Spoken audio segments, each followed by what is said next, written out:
নিয়মকানুন যখন সব লোপাট, আর সময়ের ঢেউ তোলা কালো মেঘের দল ফাঁস লাগাচ্ছে গলায়, চুইয়ে পড়ছে না কোনো রক্ত, কোনো চোখের জলও নয়। ঘূর্ণিপাকে বিদ্যুৎ হয়ে উঠছে বাজ, ঝিরঝিরে বৃষ্টিও হয়ে উঠেছে প্রলয় ঝড়। আর মায়ের বেদনাস্ত্র বুকে নিয়ে জেলের গারদ থেকে বেরিয়ে আসছে কবির কোনো লিপিকার স্বর। যখন কাঁপন লাগে জিভে, বাতাসকে মুক্ত করে দেয় সুর, গান যখন হয়ে ওঠে যুদ্ধেরই শস্ত্র, কবিকে তখন ভয় পায় ওরা। কায়েদ করে তাকে আর গর্দানে আরো শক্ত করে জড়িয়ে দেয় ফাঁস।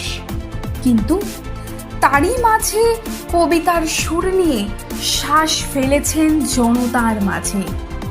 ফাঁসির মঞ্চ ভারসাম্য রক্ষার জন্য মিলিয়ে যাচ্ছে মাটিতে, স্পর্ধা জানাচ্ছে মৃত্যুকে, আর তুচ্ছ ফাঁসুরেকে দিচ্ছে ঝুলিয়ে।